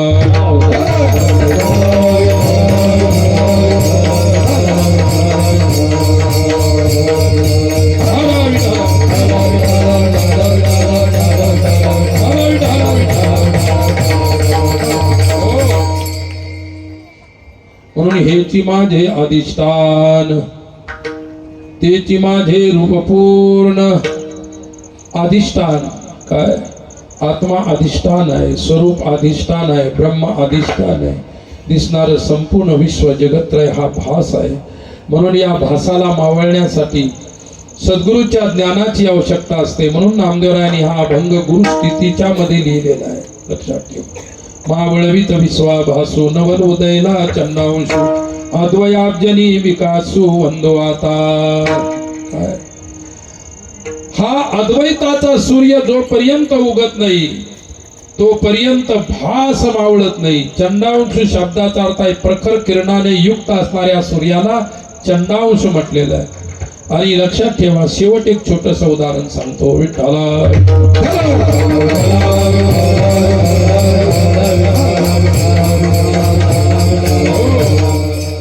नामदेवरायांनी चकारात्मक म्हटलं, हेची माझे अधिष्ठान, ते माझे रूपपूर्ण. रूप शब्दाचा अर्थ आहे स्वरूप. जे माझा अधिष्ठान आहे तेच माझं स्वरूप आहे. माझं अधिष्ठान जे आहे ते माझं स्वरूप आहे. एकच स्वरूपाचा विचार म्हणजे विवेक म्हणजे ज्ञान, तो आत्मविद्येच्या द्वारे होत असतो. आणि ती आत्मविद्या कोणाच्या अधीन आहे? संत सत्पुरुषाच्या अधीन आहे. आणि त्यांच्याकडून ती प्राप्त केल्या जाते. आणि ती प्राप्त केल्यानंतर सर्वत्र ईश्वर दर्शन घडत असते. मग सर्वामध्ये सर्वा घटी राम देहादिक सूर्यप्रकाश सहस्रदर्शी. वास्तविक मी वासुदेव तत्त्वाचा, मी वासुदेव तत्त्वाचा, कळो येईल विचारिता, कळो येईल विचारिता. आहे ठाऊक सभाग्या संता, आहे ठाऊक सभाग्या संता. नाही दुजानिक बाजूला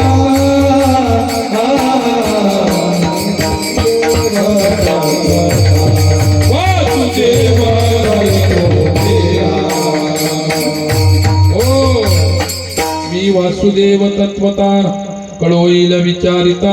आहे ठाऊक सभाग्या संता, नाही दुजा रिकमा गुतांगा. वासुदेव करितो फेरा.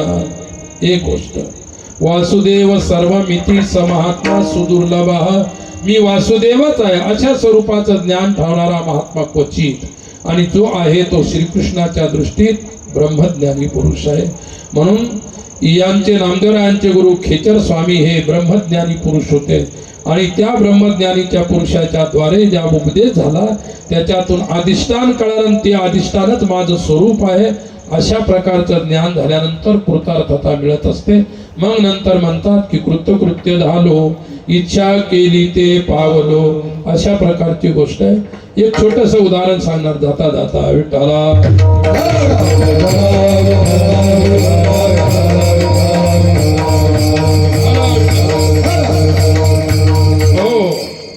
जंगलामध्ये एक अरण्यामध्ये एक आश्रम होता छोटासा. पूर्वी आश्रम काय असायचा? एक झोपड्या असायच्या, एक गुरुची झोपडी, काही शिष्यांच्या झोपड्या, आणि अरण्यामध्ये असायचे ते आश्रम असायचे. काय आता आश्रम म्हणजे त्या ठिकाणी मोठमोठे बंगले बांधलेले आहेत, मोठमोठ्या इमारती बांधलेल्या आहेत. काळानुसार आहे. काय काळानुसार त्या ठिकाणी जसा जसा काळ परिवर्तित होतो तस तसं सर्व करावं लागत असतं. शंकराचार्य जी त्यागी होते पण त्यांना शेवटी 4 मठ स्थापन करावे लागले. या मठातून हिंदू धर्माचा प्रचार प्रसार होईल. या मठातून साधू संत येतील आणि आपल्या समाजाचा, आपल्या लोकांचा उद्धार करतील. म्हणून त्यांनी 4 मठाची स्थापना केली. आता 4 मठाचे हजारो नाही करोडो लाखो मठ झाले, मंदिरं झाले. होतात, आनंदाची गोष्ट आहे, व्हायला पाहिजे, एक नाही. तर मला एक गोष्ट सांगायची. एका आश्रम होता, एक गुरु होते, 2 शिष्य होते. आणि गुरु महाराजांना त्यांनी प्रार्थना केली की आम्हाला आत्मबोध द्या. काय गुरु महाराज म्हणतात, बाबांनो, आत्मबोध सोपी गोष्ट नाही. अगोदर अधिकार प्राप्त करावा लागतो. अध्यात्मशास्त्रीय अंतरंगूची अधिकारी. अध्यात्मशास्त्राचा अंतरंग अधिकारी असतो, अर्जुनाला श्रीकृष्णाने सांगितलं.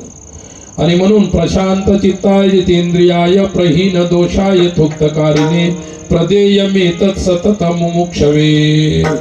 ज्यांनी इंद्रिय संयम केलेला आहे, मन संयम केलेला आहे, ज्यांनी वृत्तीचा निरोध केलेला आहे आणि ज्यांनी क्षमदमादी साधनाने युक्त आहे तो ज्ञानाचा अधिकारी आहे. नंतर त्याला गुरुपदेश करतील, नंतर त्याला ज्ञान होईल, नंतर तो मुक्त होईल. बरीच लंबी परंपरा आहे. आणि 2 शिष्य होते. शिष्यांनी त्यांनी ग्रंथ शिकवले, जे काही आत्मबोधाचे सर्व काही प्रवचन शिकवले, त्यांना सर्व शिकवलं ज्ञान विद्या. आणि एक दिवस परीक्षा घ्यायचं काय. आणि गुरुनं काय केलं, जवळ बोलावलं सकाळी सकाळी आणि दोघांच्या हातात 2-2 केळं दिले आणि सांगितलं की दोघांनी जिथे कोणीच नाही अशा ठिकाणी ती केळं खाऊन यायची. एकादशी असं 2-2 केळं घेतले, लागले फिरायला. एक गेला शेतात गेला, तिथं बाया कापूस येत होतं, त्या कुठे कोणी काम करत होतं, इथं लोक आहे तिथं लोक.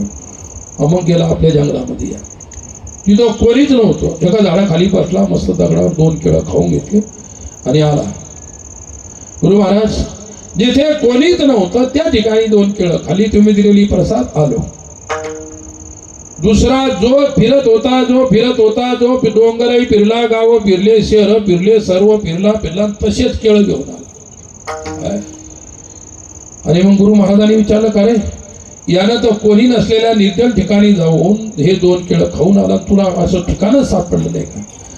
तो म्हणाला, सद्गुरुनाथ तुमच्या उपदेशाप्रमाणे मी ज्या ज्या ठिकाणी गेलो, जेथे जेथे गेलो, मला तेथे कोणी लोक जरी नाही सापडले, परंतु कोणत्या ठिकाणी ईश्वर नाही अशी जागाच नव्हती, म्हणून मला ते केळं खाता आले. मी जिथे पाहायचो जे जे दृष्टी दिसे तेथे हरिरूप, तुझ्या ध्यान जप त्यासी नाही. मी प्रत्येक ठिकाणी गेलो, ईश्वराचा अनुभव आल्यामुळे एकांत सापडलाच नाही, कोणी नाही अशी जागाच सापडली नाही. सद्गुरूनं जवळ बोलावलं, हृदयाला लावलं, पाठ थोपटली, डोक्यावर हात फिरवला, धन्य आहेस, कृतार्थ. सर्वात्मकतेचं ज्ञान एका शिष्याला झालं. आणि बस हा स्टँडवर गेला, आलं केळं खाऊन, तिथं कोणीच नव्हतं बसमध्ये बसायला. म्हणजे ज्ञान होणं सोपं नाही, बोध होणं सोपं नाही, इतकं अवघड आहे. परंतु नाचू कीर्तनाच्या रंगीपासून तर सर्वाचे जे अधिष्ठान इथपर्यंत, पहिला भक्तीचे 2 चरण सांगितले. भक्तीनं अधिकार ज्ञानाचा येत असतो, ज्ञानाचा अधिकारानंतर ज्ञान होते, नंतर मुक्ती मिळते, अधिष्ठान स्वरूपाचं ज्ञान होतं, कृतार्थात होते. आणि नंतर नामदेवानी म्हटलं, अवघी सत्ता आली आता, नामयाचा खेचर दाता, विठोबार कुमार.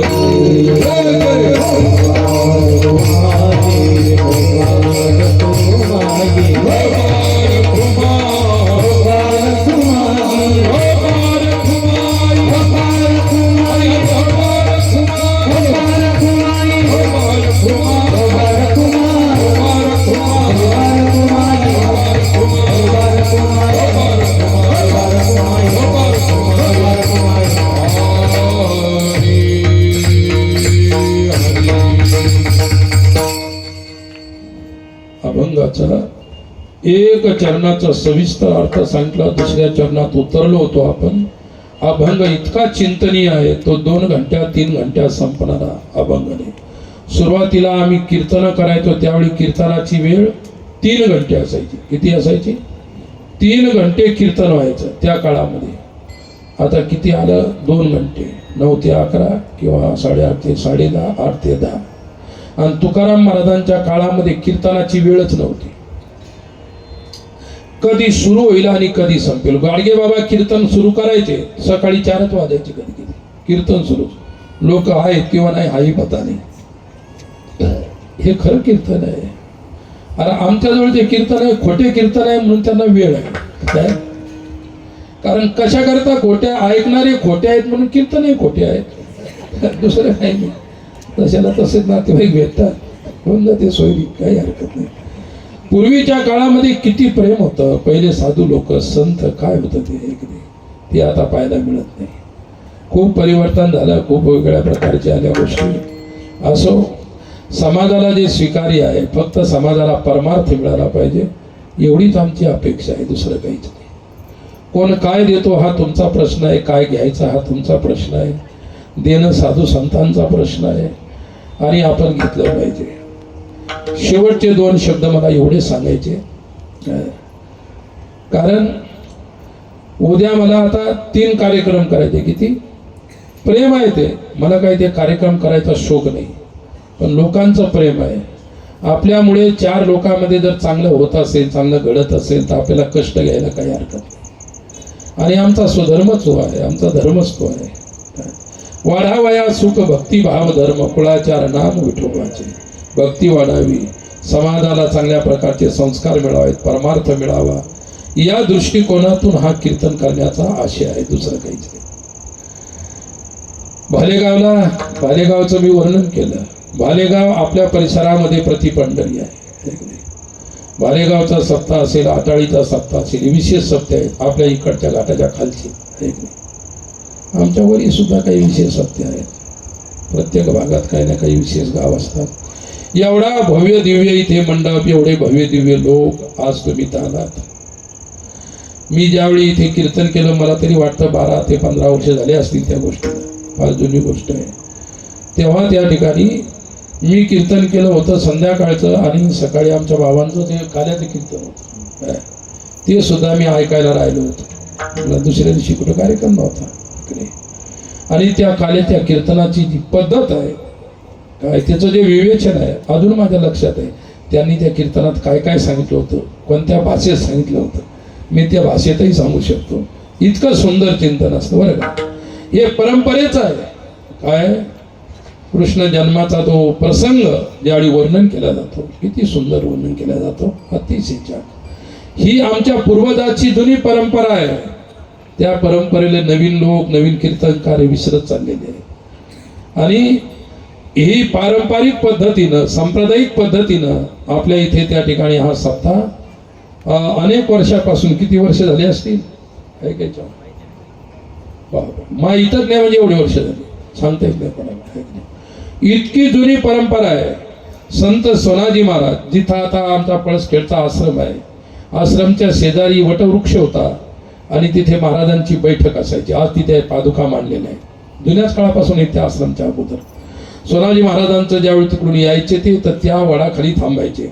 नंतर आमच्या पुढे उतरादा नावाचं गाव आहे या पेनगंगेच्या काठी.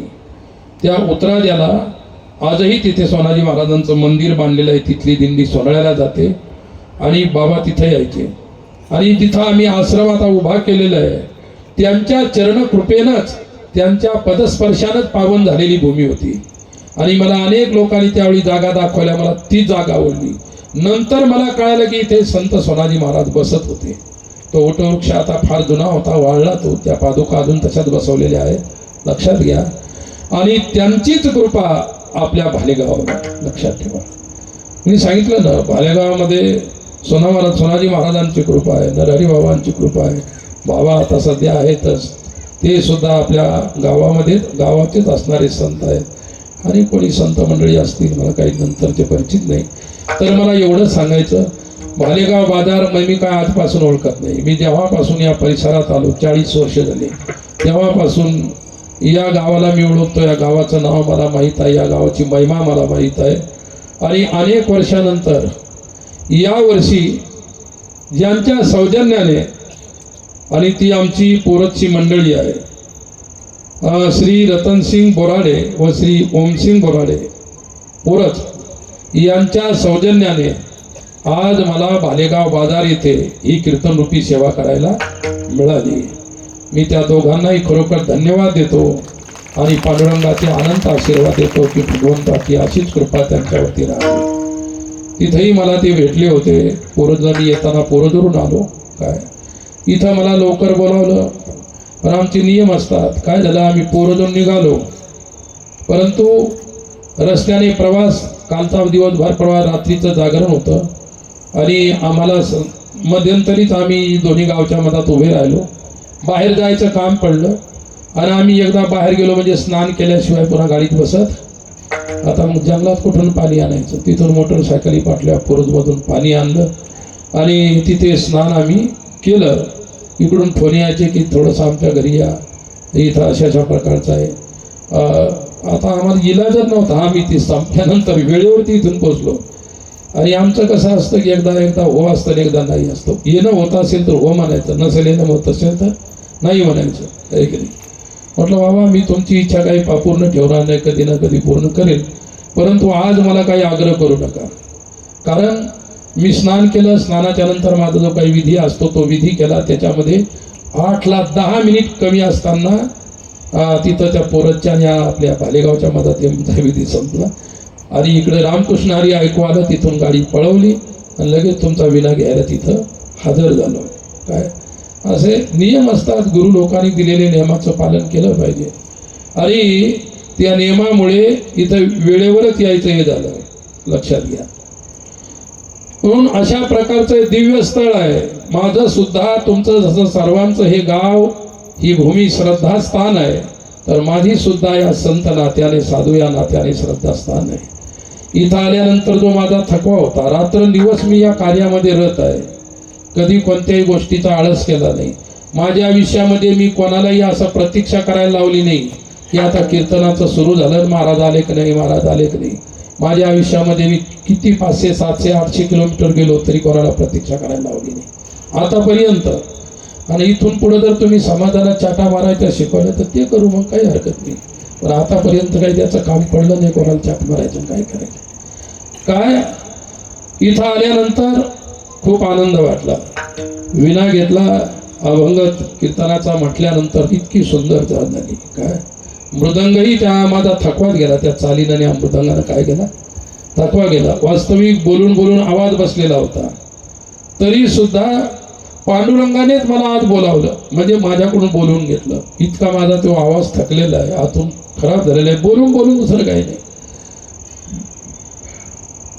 असो, पुष्कळ आता त्या ठिकाणी माझा वेळ झाला आणि मी परमिशन घेऊन आलेलो आहे. कशाचं?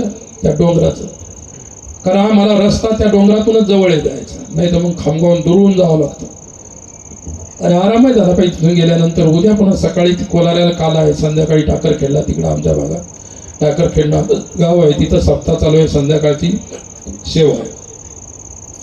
पुन्हा तिथून त्या ठिकाणी परभणीला जायचं, तिथंही सुद्धा गंगाखेड नावाचं जनाबाईचं गाव आहे, तिथं सेवा आहे परवा दिवशी सकाळीच. अशा प्रकारचे कार्यक्रम आहेत. आणि त्या फॉरेस्टच्या गार्डला आम्ही सांगितलं, बाबा आम्ही भालेगावरून कीर्तन करून येणार आहे, आणि ते आपली लोकच बोथ्याचे ओळखीचे असल्यामुळे ते म्हणे, बाबाजी फक्त एक कृपा करा, 10:30च्या आत या. काय असतं, आम्ही तुम्हाला 12 वाजता आले ते नाही म्हणू शकत नाही, परंतु काय आमचे कॅमेरे लागलेले असतात. एखादं उशिरा सोडलं, तिकडं जर टिपल्या गेलं बुलढाण्याला किंवा अमरावतीला, तर मग आमची खटियाखडी होऊन जाते. मग आम्ही तुमचा आदर करतो, तुम्ही या टायमावर या. आणि आता जवळजवळ 10 म्हणजे 10:15 वाजत आलेले आहे. मला 15 मिनिटात त्या कुठं त्या स्पॉटवर पोहोचायचं आहे. 15 मिनिटात जातो मी इथून, असं काही नाही. फक्त मला एकच तुम्ही कृपा करा की ही जी रस्ता आहे माझा, कोणी पायाला हात लावू नका, महिला मंडळी पुरुष कोणीच नाही, लक्षात ठेवा, माझा नियम असतो. आणि जे विठ्ठल होईल, आता काही चाल वगैरे होणार नाही, पुढं अडचण असल्यामुळे दुसरं काही नाही. आणि म्हणून ज्यांच्या अति सुंदर गायनाने, अति छान अशा प्रकारच्या वादनाने माझा थकवाही गेला, मला खूप आनंद वाटला. कीर्तन करण्यात मला आनंद किती वाटला हे नाही मला सांगायचं, पण या भूमीमध्ये येऊन मला सेवा करायला मिळाली याचा मला खूप आनंद आला. आणि कीर्तनामध्ये एक सुद्धा लहान मुलापासून तर वृद्धापर्यंत कोणी उठलं नाही, एवढी निरयू शांतता तुम्ही कीर्तन होईपर्यंत पाळली. म्हणून सर्व श्रोतृवृंदाचा सुद्धा धन्यवाद करतो. अशाच प्रकारचे संस्कार जीवनामध्ये असू देत आणि त्याच्यापासून आपल्याला जरूर फायदा होईल. पांडुरंगाने तुमच्या सर्वांवरती आणि आमच्यावर सुद्धा अशीच कृपा प्रसाद ठेवावा ही प्रार्थना करतो. झालेली सेवा संत सोनाजी महाराजांच्या कृपेतून पांडुरंगाच्या चरणी समर्पित करत आहे.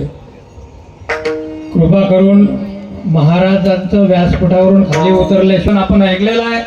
खऱ्या अर्थानं महाराजांना जाण्याची घाई आहे, म्हणून जास्त वेळ न घेता मी विनंती करतो की ज्यांच्यामुळे आज स्वामीजींचे पदस्पर्श आपल्या या भूमीला, पावन भूमीला लागले, असे आपले पूर्वज येथील दोन्ही प्रतिष्ठित नागरिक सन्माननीय रतनसिंग भाऊ बोराळे आणि ओमसिंग भाऊ बोराळे यांना मी विनंती करतो की त्यांनी स्वामी हरिचैतन्यजी महाराज यांना शालचे फळ देऊन त्यांचे आशीर्वाद घ्यावेत.